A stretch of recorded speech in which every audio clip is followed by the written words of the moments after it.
everybody. 5U for here in the chilly snake pit of Columbus, Ohio. Elliott has the first down and more, and Elliott's going to have a touchdown. Carr, watch out! Blake Carr, blazing speed. Can he get there? No, but he's down at the Ohio State 11. Samuel cuts it back. Ohio State wins.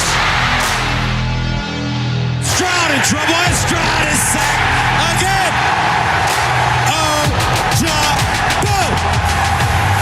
There's nothing quite like the game. Michigan versus Ohio State, the game of the day, the game of the year, the game of the decade. Call it what you will. This is The Rivalry, sponsored by Elevated Integrity Construction.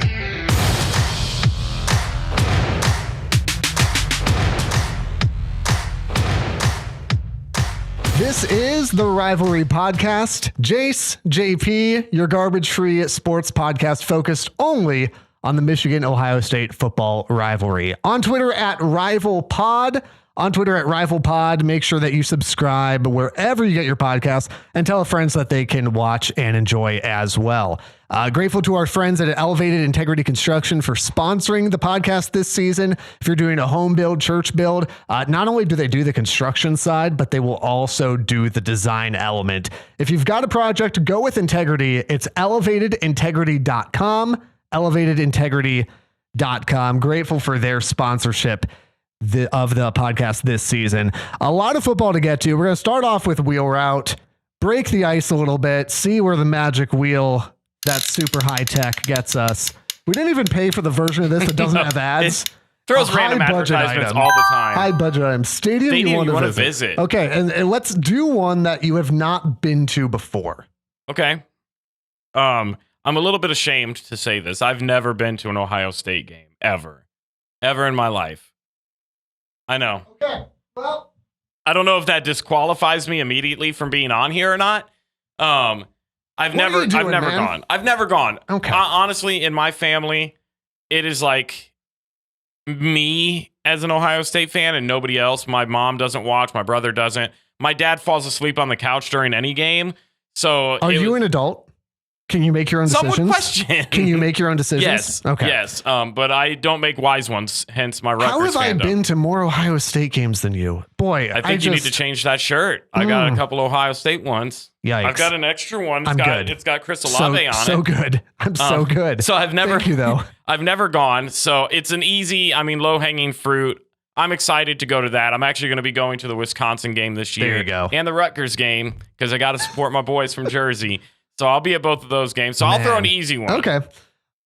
I'm going to go Beaver Stadium, State College. Okay. I think Ohio State's going there later in this year. I don't know that we're going to get a chance to be out there, but that's one of those games, and you got to do it for the whiteout. If you're going to go to one, you got to make sure it's a whiteout. You need the whole experience. I feel like that is that's a college football experience. That's what that is. I would say Death Valley and Baton Rouge is up there as well. The Rose Bowl, like there's a lot of ones like these are critical if you're a college football fan. At some point, you have to make a little pilgrimage to these spots. If I'm going to pick one, I'm going to say Beaver Stadium would be a fun one to do. That was going to be my other one, but because I've never gone to an OSU game, I feel like that we're going to have to round it. Do you want us to stop by the visitor center, like get you like a little hat or something when we go? Disrespect is real right now, and I'm going to be remembering all of this when the team up north comes and pays a visit. That's fine. So. That's fine. Let's talk about them. Okay. Shall we? Okay. I think if you listened last week on the pod, we had a question, or I posed a question to Jace about who, if you have to choose a starter going forward the rest of the year, who's it going to be between Cade McNamara and JJ McCarthy? I think if anybody watched this Hawaii game, that was answered almost immediately. Yeah. I feel bad for Cade because this is a two-part answer here. I feel bad for, so let me take a step back. JJ McCarthy had an incredible game, opponent notwithstanding. Okay. Let's not get crazy. It's Hawaii, the bad, aloha bad. Okay. But JJ just had a phenomenal game. His only incompletion in that game was an obvious drop by Ronnie Bell, veteran wide receiver.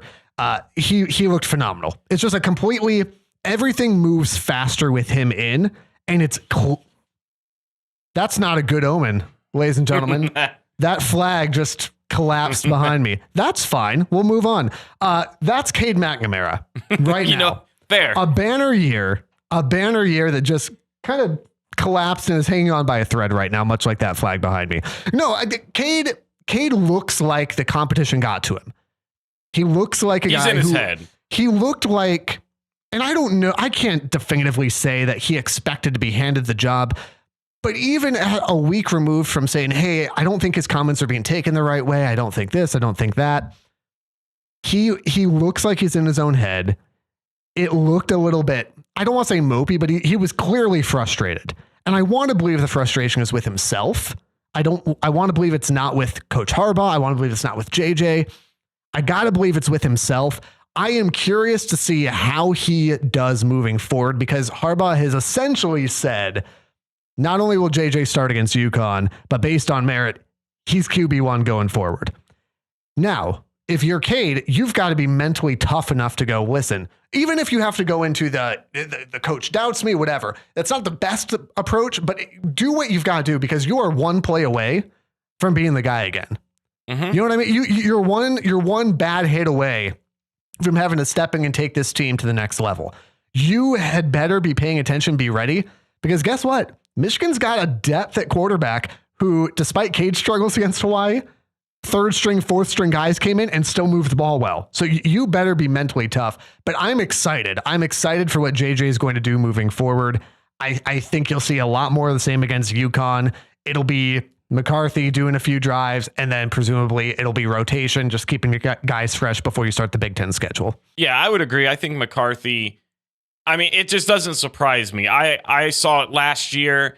He's the more athletic. He's got the bigger arm strength. He's significantly more mobile. I think everybody would prefer that McCarthy starts. And I'm trying not to read a little bit too much into it. Listen, we're media. This is what we're supposed to do. I'm just going to be unhinged. Who cares? I'm going to be a little unhinged. I think even Harbaugh knows McCarthy was the guy. And I think you could tell based off his comments. When the McNamara comments came out about him saying, well, it's unusual, I thought after going to a Big Ten championship and winning it, that this would kind of be, he kind of did say the, like, how can I not start? I did everything right. Yeah. And when they go to talk about McCarthy after the very first game, they ask Harbaugh about McCarthy. He was just glowing. I mean, you could just tell it was like a kid in a candy store. He just loved what he saw from the kid. And the dude only threw like 4 passes.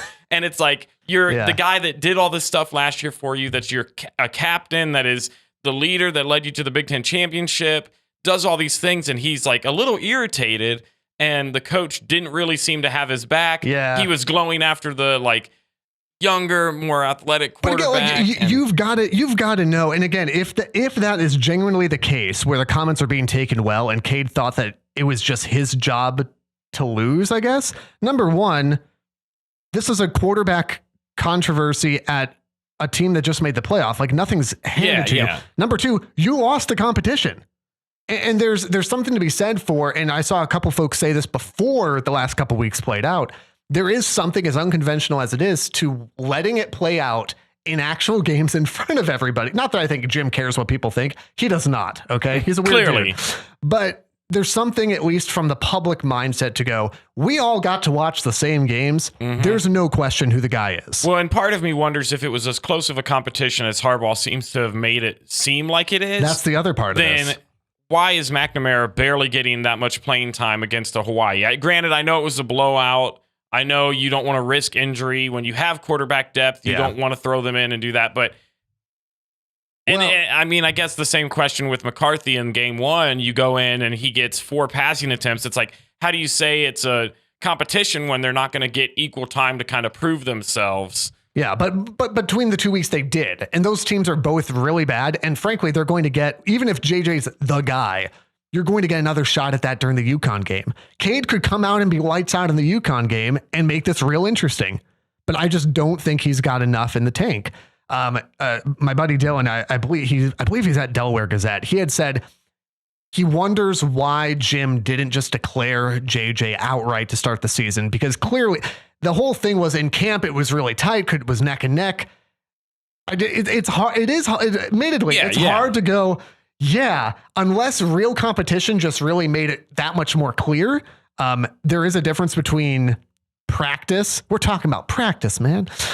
There's a difference between practice where you might think that you're going to be the starter and a game where it's, hey, no, your job's on the line. So maybe that's what it is. Who knows? I think some of it's the attitude of Cade as well, because he came in with that mindset of how can you take this away? It was almost like that entitled, like, I did all these things. I led you to the Big Ten championship. Seemed like. And JJ hasn't. He's just gone out and balled. He just does. When he gets in the game, he's effective. He's efficient. He runs the offense smooth. And for McNamara, I just haven't seen that. He's capable, but I think in big games, if I'm a Michigan fan, I don't want him to be the person behind center. I feel way more confident with McCarthy coming in. I know in my mind, he's the future. I would rather start developing those relationships on the field with those young guys, with the quarterback who's going to be throwing it to him. You've seen the ceiling with McNamara. And it stinks. It stinks. I mean, I get McNamara. I get his point of view. I understand it. It's just kind of the beast. I think it's worth addressing as well that when Cade came in, and I don't remember if it was when Cade came in or after, I mean, he was responsible for something like, they were like, I'm making up some of these numbers, but it was something along the lines of there were 4 drives that Michigan had against Hawaii that didn't result in touchdowns, and Cade had 3 of them. At some point in there were audible boos that were directed either at Cade or at the fact that Harbaugh pulled McCarthy to put Cade in. Either way, and again, it's hard without being there. I saw people that said, hey, it's college students who have been doing college student stuff all day. I saw people say, no, it wasn't them. It was the stadium. Whatever the situation is, if you are a Michigan fan or a Michigan student, even if you just enjoy the game of college football, there's no place for that. Yeah. This is the man who led you to your first Big Ten championship since 2004. First win over Ohio State since 2011. First playoff appearance ever. And you're going to boo him because you think somebody else should start? Well, and I think that's what makes this so tough, because people are awful. He's such a good guy, and he has been so good to the program. He's been patient. He's done what he's been asked to do. Yeah. And it's okay that someone else is going to take the job, but you got to respect what he's done. Yeah, My goodness. There's got to be a level of respect there. So, but I will ask you this, going into week 3, granted it's UConn, pick your starter. It's JJ. There's no doubt. Are you even splitting snaps? No. Yes, because of the level of competition, but not in the sense of let's make sure that this is the right guy. JJ's the dude. So here's it's a set 2-parter. 2 questions. Again, the ACT. Yeah. Goodness real tough. Do you even play McNamara in the UConn game? Yes. I almost would start McCarthy, and I'm not risking an injury because if something does happen, you're going to need McNamara to step in. No, you play him. You will see. I think you will see the same thing you saw against Hawaii. You'll see JJ come in and do JJ type things, JJ season, as the kids say. And you'll see McNamara get in there. You'll see Orji get in there. You'll see Bowman. You'll see you'll just walk your way down the list. Yeah, that's what you're going to see, because again, you want those guys to be sharp. You want them to be engaged. It'll be interesting to see how Cade handles himself moving forward as a captain.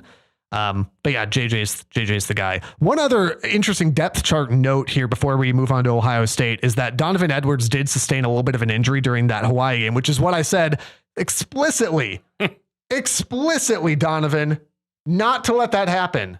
Do they listen to me? No, they don't. I wouldn't either. But you can listen to us when you follow the Rivalry Podcast and subscribe right now. What a shameless plug. Wow. I'm here for it. It's our podcast. I'm here for it. It's not I'm not shameless. We are. That's the whole point. But Donovan Edwards is likely, not confirmed, but likely to sit out against UConn. He should. It doesn't appear that it's a long-term injury, but Harbaugh, in typical Harbaugh fashion, pretty mute on depth chart issues and injuries. But CJ Stokes is no slouch at the backup spot. He will presumably be running RB2 for Blake Corum. Dude can fly. The Michigan is not going to. Michigan will not hurt at talent at running back. You'll want Donovan Edwards back as soon as possible. Yeah, 100%. And I mean, going into this week, 2-0 Michigan going up against 1-2 UConn. UConn, I mean, Yikes. I feel like we say this every week of the podcast. Their only win is against Central Connecticut. Can you even tell me what their mascot team name is? Because Wildcats. Is it actually? Fact check this man right now. I don't actually believe that it is. In my opinion, bird or animal? Probably. In my opinion, this is the worst team Michigan is going to face all year. It is.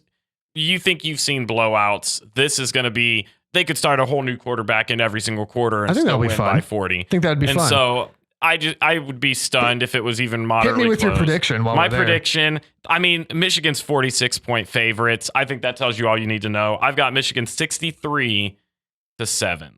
Okay. I think a little late game touchdown for Central Connecticut, whatever he said their mascot is. I got it right here if you want it. What's the mascot? Producer Eric. UConn Huskies? Yeah, but Central Connecticut. Central Connecticut. He doesn't have it. Rookie. I hope it's something that you. What did you say? I said Wildcats. Technically, I said some kind of It's going to be like a Patriot or something because it's Connecticut. Yeah, everything. The Blue Devils. Can we say awful. That? This is still a River Radio branded podcast. Can they take the L now for that name? Okay, I see why UConn beat them. That's fine. 52-6. I think it's pretty. It's going to be a pretty boring game for Michigan. You'll see it. Imagine Hawaii, but kicking off on time. Yes, but I was going to say at least this time it's a noon kickoff, so you don't have to stay up until 2 a.m. to finish watching a massive blowout. It's not just a game, it's the game. You're listening to The Rivalry. By the way, on Twitter at RivalPod, or on Instagram stories, follow 1049 The River, your score prediction with this episode. So if you're on Twitter, retweet. If you're on IG, Instagram stories, go ahead and just message us. Your score prediction for either Michigan or Ohio State could win you a $25 Cane's gift card. Congrats to Caleb for picking up the win last week with a Chick-fil-A gift card. You could be the next big winner.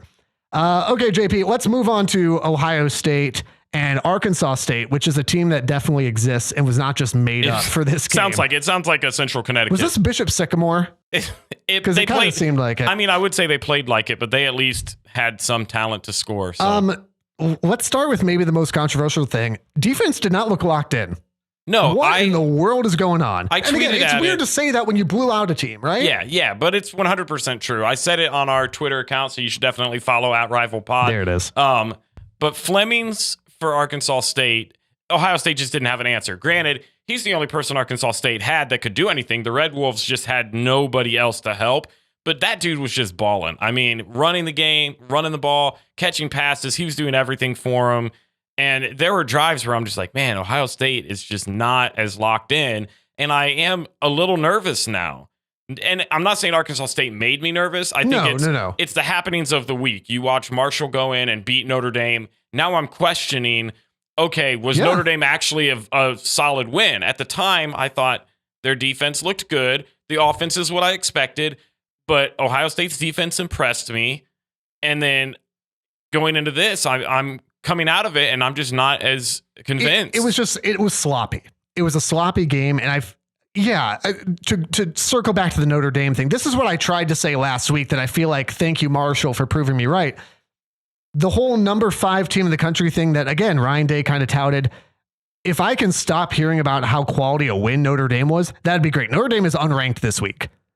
Notre Dame is unranked. So again, if I'm going to be the big Michigan man here and going to really try to push buttons, I'm going to say, hey, Ohio State struggled with an unranked team at home as 3-score favorites.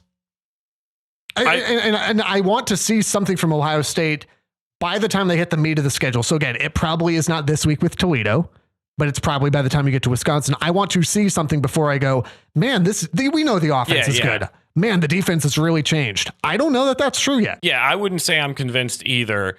I do think Notre Dame is still a good team. I'm not convinced to say they are a top 10 team. Notre Dame is so bad the Pope is now Protestant. Notre Dame is terrible. I do think what makes it worse is that they were at home when they lost to Marshall, and that is just such an ugly, ugly loss.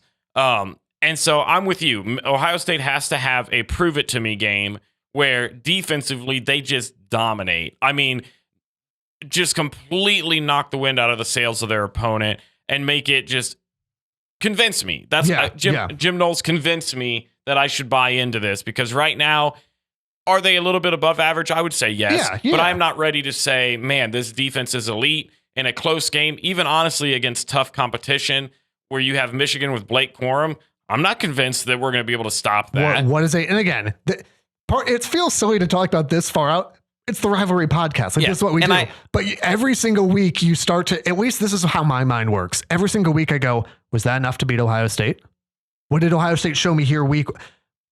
Right now I look at it and go, man, JJ McCarthy's pretty good. He's pretty fast. Blake Corum's pretty good. Man, I feel our defense seems like we're all think right. like that, but then I look at your schedule and I go, oh, Hawaii. Yeah. Oh, that's fair. UConn. That's fair. Oh, Colorado State. They have a combined 4 wins in the I understand. 2 years. So this is the weakest non-conference. Yeah, you have to take it with a grain of salt, because it is easy to watch Michigan and go, man, Blake Corum looks good. Man, McCarthy looks good. Man, that defense looks good. When you're playing a team that beat Central Connecticut Blue Devils. Was it Red Devils or Blue Devils? Blue Devils, yeah. By 11. Yeah. And then you get blown out by other teams that are absolute trash. And so you got to take it with a grain of salt. While Ohio State hasn't looked great, how much can you really compare Michigan's offensive dominance to that as well? The bottom line, both teams are 2-0 right now. Both teams are 2-0. They're setting up well. And I would throw this stat out as well. And then we can move on from it. This was from 11 Warriors. 2 games so far for Ohio State. 16 penalties for 170 yards. Yeah, the secondary. You got to clean that up. The secondary against Arkansas State was just getting burnt left and right. There are numerous plays where I'm like, I just don't even understand what is happening right now. They were decent enough against Notre Dame, and Arkansas State, which I just didn't expect anything out of, were getting by and getting these massive receptions left and right. And I don't know. I need some solid. Well, good news. Clean play. You've got another chance at some real nice tune-up action. Toledo comes to town for a primetime. Love it. What is with these primetime games where teams are 30 and 40? Hawaii was a 52-point underdog. What else would you want to do at 7 o'clock at night on a Saturday than watch Toledo? I mean, there are other games on, my guy. It's fine. I'll cut to the chase. 48-20, Ohio State. Again, it's not going to be close. Maybe like Arkansas State, it gets close-ish to halftime and you start to hear some grumbling.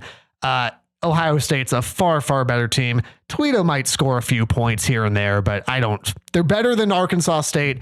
They're still not a good football team. Yeah, I've got essentially the same thing. My prediction, 56-21. They're 31.5-point favorites. If I'm going into this week, we haven't received anything about Jackson Smith and Jigba or Julian Fleming yet.